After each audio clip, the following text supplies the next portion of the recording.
It was a good game until we come back again from the third quarter, and then the fourth quarter we beating the guys. So we do a very good defense. Yeah. So what do you say about it? We started switching all the pick and rolls and DHOs, and I thought that helped our defense a little bit. Honestly, what was it? 54 points in the first half, 37 in the second. The 54, the defense wasn't that bad either. A lot of our missed layups at the rim led to runouts and led to them knocking down threes. So a lot of the defensive issues were the offense's fault for sure.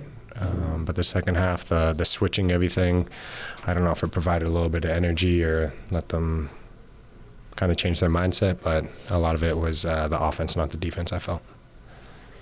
A couple instances, Justise didn't get a pass in the post, slumped the shoulders a little bit. And a couple of other instances he was just swearing at himself. Was there any coaching going on to get him mentally back in it, or was he able to just sort of bring himself to finish that game so strong? Yeah, I don't think it was just him necessarily either. He's so mentally tough as is the rest of the team, so he was able to bounce back. It's tough. We've got 4 NBA guys starting the game between Khoury, Javon, Marquise, and Justise. So 4 guys who could, if they were on the court on their own, would have the ball in their hands pretty much every possession. So now they kind of have to split it all, and it's we're still building that chemistry. So first time doing that. So I would say that that can lead to frustrations at times, but he was able to bounce back like he always does and make some huge defensive possessions down the stretch to win us the game. And as a whole, what does a game like this just do to a coach emotionally during the game? So many moments where you're just like, like at least from my perspective, as a quasi-fan, what does it do to a coach emotionally? I've been asked that question before in different contexts. In the heat of the game, you're so locked into adjustments and coverages and what play to run next and how to guard and that you don't even feel the roller coaster of the game. Your brain's firing 100 times a second, so your heart's got no time to keep up. What were your impressions of Khoury in this game, especially defensively late? I felt like he was good all night, even though the shot wasn't falling, but those last couple possessions, guarded Jeff, guarded Darius. How impressed were you, or what did you see from him? Yeah, arguably one of my favorite parts was the 5 fouls. Like, he was playing with so much physicality, so much force. He's so fast that the ball's going away from him. He pulls into the paint. He makes it crowded, and the ball gets skipped, and he's closed out, and he's under control already. And it's unbelievable how much ground he can cover defensively. Had some great one-on-one defensive stops. Had some great team defensive stops. He got into the paint at will. His floater is an unbelievable weapon, and today they didn't fall as much as they could have, and next game it could be the other way around, and the dude could have 20, 30 points, no problem, like in his eyes closed. So great addition to the team, and we're very thankful to have him. Yeah, what have your conversations with him been like so far? Obviously not much time to acclimate yet, and just kind of like what role you can carve out and what that's been like. Yeah, we had a long conversation yesterday with the big picture being all about this is just the first stop for him with the organization. Showing how he can impact winning here. You know, he's got a great opportunity. The team was 3-7 when he showed up. And I like to think we're better than our record, but you are what your record says. And if he can come in and impact winning and be productive and turn the record around, get us to 500 and beyond, then it looks really good on him, right? So if he shows he can play the right way, the same way Jonte was with us for a couple weeks, played the right way, got us a bunch of wins, the Raptors started taking notice of him, and now he's starter, like heavy rotation player. So same opportunities there for Khoury. Coach, what does a win like this do just for the morale of the team going forward, especially against a team like the first place Blue Coats? Yeah, it's a great way to start the homestand. 6 games at home. We want to get to 500 by the time the homestand's done.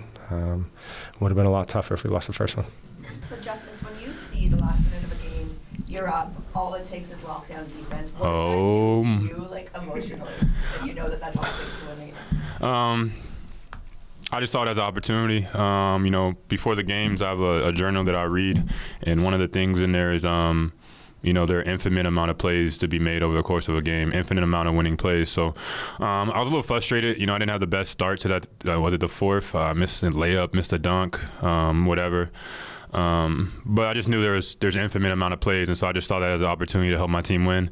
You know, my guys were helping me on the other end offensively, Vaughn had tough buckets. Kobe had tough buckets.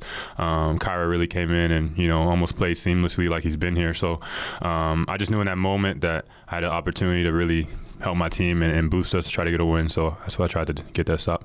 What's it like when you have someone come in on the fly and you know that they're going to be playing a major role when you have someone like Khoury? What does that do to you? Do you kind of expect to take a little bit of a backseat, or do you take it as an opportunity to get him acclimated with the culture? I just see it as an opportunity to get him acclimated. For me, obviously, plays and schemes, he's not gonna, be 100% at or get right away. But energy and effort is something you can control, and I think he did a great job of that tonight. But I was just trying to keep him confident. Before the game, I told him just go out there, be yourself, be you, play your game. We'll figure out the rest as we go. So I think he did a tremendous job tonight. Hey, Justice. The fourth quarter, the two key defensive possessions. The first one, where you got the block, it seemed like it was that the possession was going to go haywire because they barely got the ball in and they had an advantage. Just from a technical perspective, what do you see when Bazley kind of has the step on everybody and you're trying to weave around everything to get to the rim? I think in those situations, it's like the play was actually happening behind me, going towards the basket. So I was able to see it, and to me, it felt like he wasn't really driving to go through, like he was driving to score. Like that was pretty apparent. So I wasn't really worried about the weak side or him passing it. And I knew he didn't see me, so I just was like, go make something happen. In the back of my head, I'm like, dang, terrible pass, outlet pass. Missed shot. I'm like, just make up for it somehow. And fortunate enough, I was able to get the block. And the next possession, the referees had called pretty minor contact to the previous, 5-10 possessions. You get ultra physical with Bazley on the next time down. Is that experience talking, knowing that you have a bit more of a leash at that crunch time moment with the officials, or am I overthinking it perhaps? No, I think definitely the refs will rather swallow their whistle in those type of situations and just let the players figure it out. So for me, it was just about making a play, man. Unfortunately, my last full NBA game, Shea hit a buzzer beater to win the game in that same exact spot. And so I'm very cognizant of that. I remember that, I want to get back to that moment. But first, I have to be able to do that here, and showcase that on this level. So I was happy with the way we were able to finish the game, and individually, I think I, stepped up when my team needed me most. Did you guys notice a spark or anything during the third quarter that really catapulted the comeback today, as you guys are obviously down 12 going into half? No, I think we just kind of got back to who we were and our identity. We would love to start the games that way. I think that's something we can focus on and try to improve upon. But I think it was just that's who we are. That's what we expect of each other and of ourselves. So hopefully we can try to do that for the first quarter next game. Justice, Coach, when we were talking to him, mentioned just how much mental toughness you have, and it feels like you talked about it a bit throughout all this. After the outlet pass that went a bit wide, you kind of came back, dove for the ball, the next possession, had that block right after that. Can you talk a bit about that toughness and where it comes from mentally? Just next play speed. I talk about Miami Heat a lot and their culture. That's something I definitely remember from Coach Spoelstra. But just next play speed. Just getting to the next play. The game's a lot more mental than physical, believe it or not, and just having that next play speed allows you to get to those infinite amount of winning plays. A little bit undersized, like Blue Coats. Do you know that you're going to eat?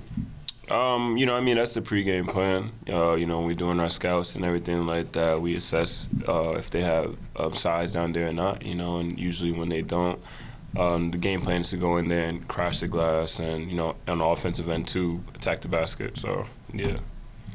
Well, I felt like in that third quarter after you subbed back on, it was like a real turning point when that run started. You had that dunk right out of the timeout and you had a lob not long after. Is that what kind of felt like the shifting point for you, or did you have that mentality coming out of that break that you needed to make a difference? I feel like we were a little bit flat, and our coach was telling us we needed some energy coming back in, and I felt really, it's always like this, but I feel I had to go out there and just do something to give us energy, whether that's dunks, rebounds, or getting a couple blocks. So, yeah. Well, Andrew Damlin with Raptors, great game. Thank you. If I'm you and I have this endless amount of athleticism, I want to just jump over everybody. I want to bring out a real block. But if you had a moment now that you're a pro, for a couple of seasons now where you've really started to think the game. You've realized that you're thinking the game more than just relying on the athleticism?